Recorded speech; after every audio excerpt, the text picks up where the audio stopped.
ස්වාධීන රාජාණ්ඩු ක්‍රමයක් පැවැති ලංකාද්වීපය 1815දී අත්සන් කරන ලද උඩරට ගිවිසුම මගින් ස්වකීය පාලක කාරකාදීන් පත්කරදීම එංගලන්තයේ කිරීටයට ලියාදීමෙන් පසු එළඹියේ අපගේ කැමැත්ත අනුව ජීවත්වීමට නොහැකි අවධයක්.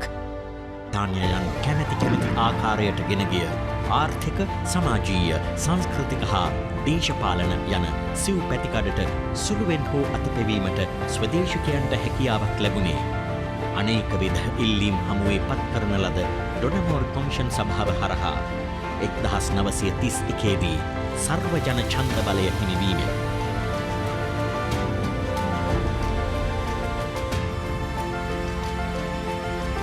සෝල්බරි කොමිසම හරහා 1946 පාර්ලිමේන්තු රාජ්‍ය සභා ආඥාව හා 1946 පළාත් පාලන ආඥා පනත හඳුන්වා දෙනු ලැබූ අතර ඊට අනුකූලව පිහිටුවන ලද පාර්ලිමේන්තු මැතිවරණ දෙපාර්තමේන්තුව හා පළාත් පාලන මැතිවරණ දෙපාර්තමේන්තුව 1955 දක්වාම බලාත්මකව පැවතුණි.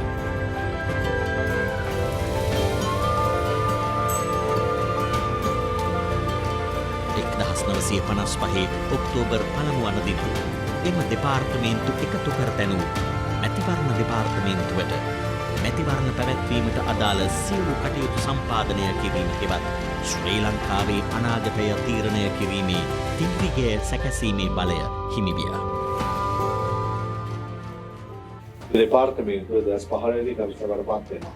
මේ පත්වීමත් සමගම පළවෙනි කමිටු සභාවේ සභාපති මහේස්වරතුමා ඒ සාමාන්‍ය උච්ච මහාචාර්ය ජනරල් සහ නිර්දේශකයන් අබේසේකර මහත්මයාගේ විශ්ව මඟ පෙන්වීම තුළ අපි මුල් අවස්ථාවේදී අපිට 2017-2020 උපායමාර්ග සැලැස්මත් එක්ක පිළිස්ත වැඩ පිළිවෙලක්. ඒක දෙපාර්තමේන්තු සංස්කෘතික නොතිබිච්ච ආකාරයේ ඉදිරි පියවරක් තමයි අපි සහභාගීත්ව උපායමාර්ග සැලැස්ම සකස් කර ඊට අනුව අපේ කටයුතු ආරම්භ කිරීම. පස්ව දෙවන කමිටු සභාවේ නිමල් කුච්චා මහත්මයා, යගම එස්.පී. මහත්මයා, එම්.එල්. මොහමඩ් මහත්මයා, පතිරණ මහත්මයා සහ විශේෂම ජීවන ත්‍යාගරාජ මහත්මයාගෙන් පසුව අපිට එන chance ලැබුණේ මේ 6 දෙනාත් එක්ක අපි දෙවෙනි පාර්ලිමේන්තු සකස් කිරීමේ කටයුතු කරා.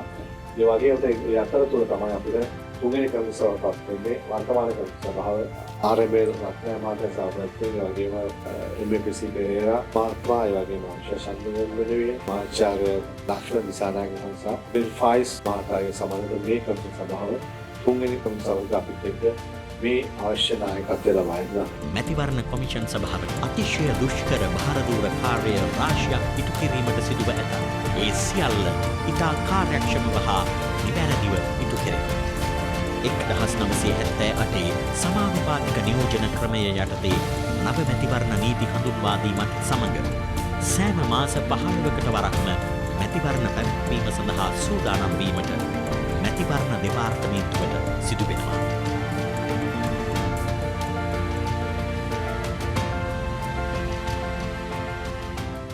ප්‍රධාන පෞද්ගලික දක්ෂක ගන්නා පුරාවස්ථාන තිබිච්ච මැතිවරණ සංස්කෘතියේ සැබෑ වෙනසක් ඉදිරියෙන් පහුගිය වර්ෂය තුලදී අපි පාර්ලිමේන්තු න්‍යායාධිකරණ සහ පළාත් පාලනය මැතිවරණ තුල මාස 10කට කෙටි කාලයකට පැවැත්වුවා. මේ කිසිදු අවස්ථාවකදී කිසිදු ආකාරයක ප්‍රචණ්ඩ ක්‍රියාකාරීත්වයක් අපි හොඳටම මේ අවස්ථාවේදී අපේ පුරවැසියන්ගේ සහභාගීත්වය, ඔවුන්ගේ දායකත්වය ලබා ගැනීම ඕනේ වගේ උත්සාහ යහපත් පුරවැසියන් යුක්ත සමාජයක් බවට අපි ලෝකයේ ඉදිරියේ ඉලක්කනවා.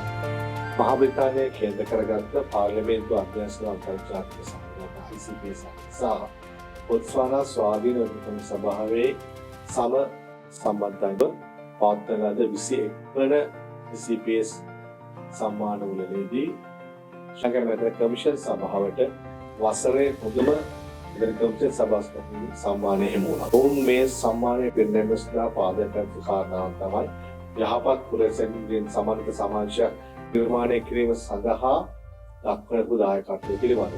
කමිෂන් සභාවේ කාර්යයක් ගහනවා නෙවෙයි. මේක එක වර්ෂයකින් ලබා ගන්න දෙයක් නෙවෙයි. චෙම සුතන්ත වීදුයි ප්‍රධාන කාර්යාලය, මහලේකම් කාර්යාලය, කටයුතු සියලුම අතිරේක කොමසාරිස්වරුන් සහ අංශ ප්‍රධාන සියලුම දෙනා මේක දිස්ත්‍රික්ක 25 අපේ දිස්ත්‍රික් කාර්යාලවල අදහන නියෝජ්‍ය සහ සහකාර කොමසාරිස්වරුන් අපි ප්‍රධාන කාර්යාලය ගත්තා වූ සෑම ක්‍රියාමාර්ගයක්ම මේ මහ පොළොවට යථාර්ථයක් බවට පත් කරන්න විශාල කාර්යභාරයක් කරන දිස්ත්‍රික් කාර්ය මණ්ඩලය. ඔවුන් ප්‍රධාන දිස්ත්‍රික් 25 සියලුම දිස්ත්‍රික් කාර්ය මණ්ඩලය විස්තර විශාලදායක කරනවා. මේ පුරවැසි සහභාගීත්වය පුරවැසි ප්‍රජාව දැනුවත් කිරීමේ කාර්ය සඳහා අපම වශයෙන් දින 30ක් 35ක් වැනි කාල සීමාවක් යටතේදී වුවද මැතිවරණ පැවැත්වීමට පවා මැතිවරණ කොමිෂන් සභාව කාර්යක්ෂමයි. 2020 පාර්ලිමේන්තු විධින පවත්වන අවසරදී කොවිඩ් වසංගත තත්ත්වය තුළ අපි මේ පාර්ලිමේන්තු විධින පවත්වන ලෝකයේ බොහෝ රටවල් තමන්ගේ මැතිවරණ කල් දමන අවස්ථාවක් මෙතන පැවැත්වුණා ලැබුණා. මේ වගේම ඒක පස්සේ ඇතුළත් ආර්ථික විද්‍යාව දෙවගේ වශයෙන් දේශපාලන අස්ථාවරක්.